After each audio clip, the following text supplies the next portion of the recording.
I'm here to speak to you about Vanfest. It's a music and arts festival that we've organised here for the 6th of December. It's out at Forbes Showground. We're hoping to attract 5,000 to 8,000 people here for the day. How we came about this, I'm not quite sure. I think it was a bit of a moment of madness. If it's a good idea, time will tell. This venture is between myself, my partner Grant, and his son Matthew. We both run the Vanderburg Hotel here in Forbes and Donny's Bar, a small bar in Manly. Both our ventures put a lot of investment into live music at least once a week. With a decision in May last year, we hosted a small Vanfest in the hotel, which we invited all of his bands to come up, and we did a night there, and which we managed to sell 400 tickets. With the success of this, we decided that we would go for a bigger scale. Matthew has grand ideas. With a few major festivals being cancelled in Sydney and other places, we decided why not give Forbes a go. There were lots of things to think about and to fit into our busy businesses, so we employed a few people along the way that specialise in organising festivals like this. The first thing was a venue. The showgrounds to us seemed like a no-brainer. Most of the infrastructure was already in place. We approached ANH at the showgrounds, we got the green light, and it was all systems go. There was lots to organise. Risk, safety management and planning being the biggest, with many plans, policies being written and put into place. Infrastructure such as extra toilets, lights, generator, staging, security.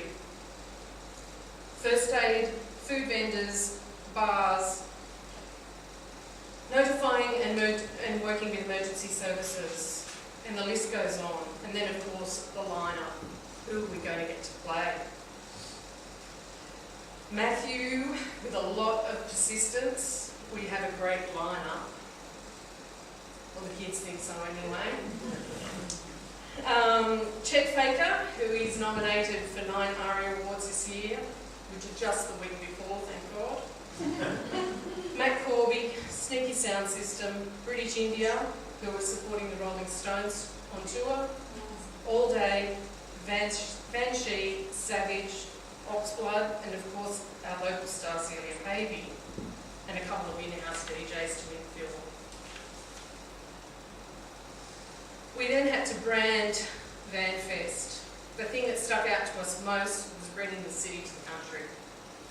We partnered up with the help of Billy Blue School in Sydney with the graphic design students to come up with logos, branding you see today, which includes logos, posters, flyers, and even the dreaded wall poster.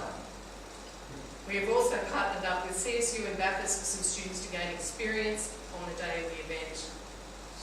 Getting Vanfest out there was a big issue, as we needed to attract lots of people from out of the area to make it a success. We spoke to a PR company in Sydney to get a feel about how we went about this, then contracted them to help us, which are also doing the Elvis Festival.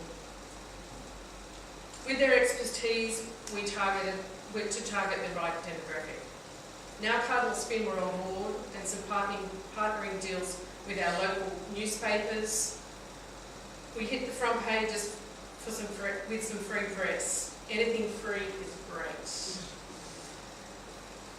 We also had some great write-ups on some online music sites, blogs and articles, and then of course social media. It is one of the most powerful tools we have available, both free and paid advertising. This is where the majority of our ticket sales have come from.